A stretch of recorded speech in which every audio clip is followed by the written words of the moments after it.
Hi, family and friends. Welcome to the jungle, the hot, sweaty, full of mosquitoes jungle, but the full of the glory and the beauty and the majesty of God jungle. You know, we've entered into a season in our world where there seems to be a lot of conflict. I mean, that's probably an understatement by far.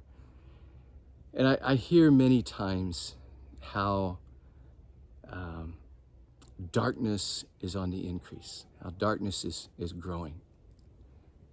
But I have a question for you. How fast does darkness travel? Have you ever thought about that? If darkness is increasing, how fast does it travel?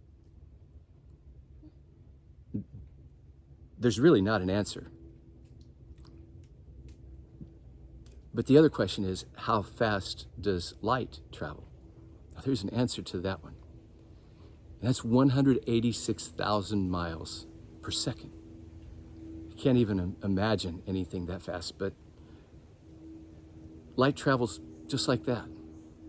So if darkness is increasing, the only way it can increase is for light to decrease. So the answer to that question is, darkness is only increasing at the speed that light is decreasing. You know, Jesus told us to let our light so shine before men that they may see our good works and glorify our Father in heaven. He said another time that we are the light of the world.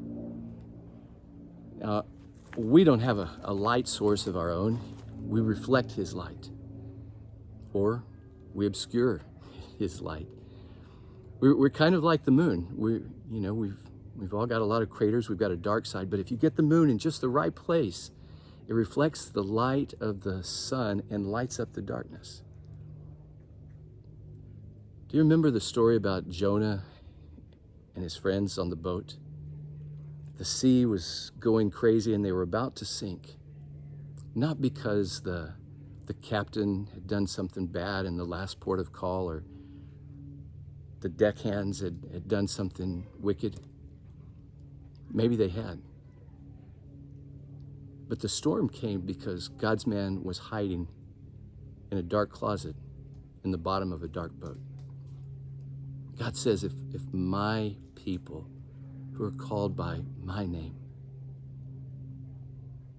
will do what they're supposed to do, then I'm going to hear from heaven. Then I'm going to heal their land. God has called you and me to let our light so shine, not to put a basket over it, Jesus says, but to, people often ask about going some of these places. And I say, listen, I'm just a little tiny pin light for Jesus.